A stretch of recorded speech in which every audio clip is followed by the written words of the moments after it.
جب قلم کاغذ پہ رکھا، شالی کہنے کے بعد، اس میں اعظم میں نے لکھا، شالی کہنے کے بعد، اور ہم یقین اللہ پہ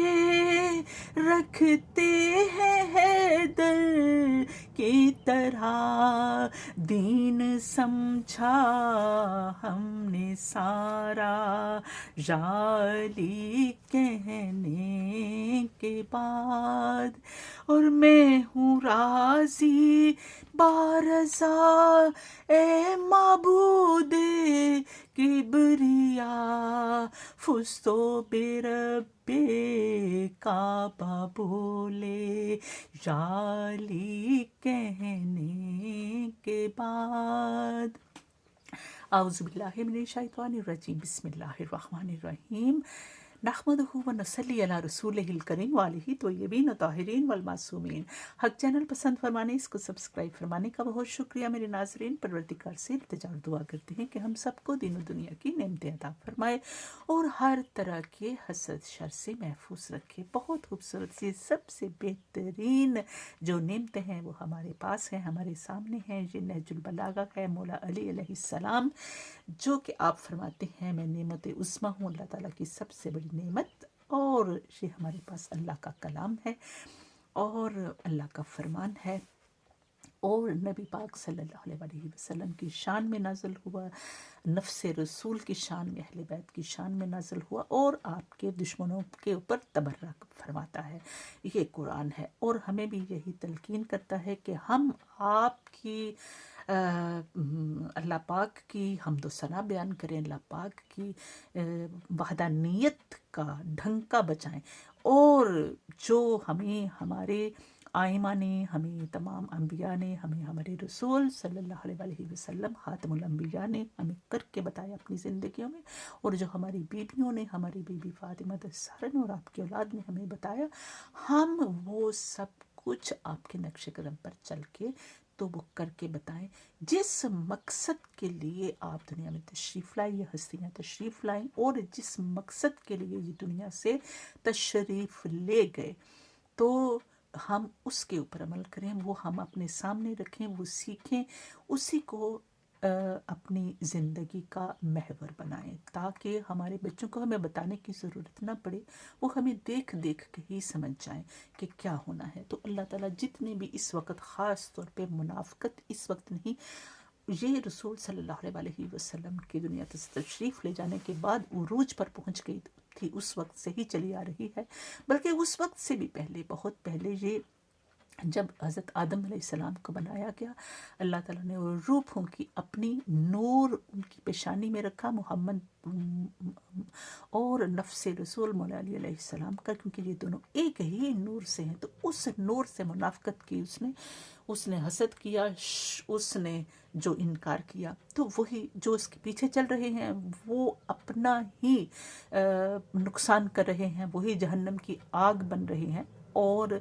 جو ان اللہ کی پناہ میں ہیں، جو رسول صلی اللہ علیہ وسلم اور اہل بیت اور مولا علی علیہ السلام کی ولایت کی روشنی میں اپنے مقام، اپنی جگہ بنانا چاہتے ہیں اور بناتے ہیں اور رہتے ہیں آپ کے قدموں میں، تو وہ پھر ان کو کہیں جانے نہیں دیتے، وہ ان کو خود اپنے دامن میں سمیٹ لیتے ہیں۔ یہی شان ہے 19 رمضان المبارک، ناظرین، اس میں مولا علی علیہ السلام کی شہادت کا دن تو 21 کو شہادت ہوتی ہے، لیکن جو ضربت کا دن ہے وہ 19 رمضان 40 ہجری تھی۔ تو اس میں ہمارے پاس جو قرآن پاک کو سامنے رکھا ہے، تو ویسے تو پورے کا پورا قرآن پاک، بہت علماء کرام فرماتے ہیں کہ اتنی 100 آیات جو مولا علی کی شان میں ہیں، میں کہتی ہوں کہ پورا کا پورا قرآن پاک مولا علی علیہ السلام کی شان میں ہے۔ کیوں؟ اس لیے کہ آپ نفس رسول ہیں، آپ رسول سے جدا نہیں ہیں، رسول صلی اللہ علیہ وسلم کی جان ہے۔ تو جو رسول صلی اللہ علیہ وسلم، صرف یہ ہے کہ رسول صلی اللہ علیہ وسلم کے سر پہ نبوت کا تاج رکھا گیا، اور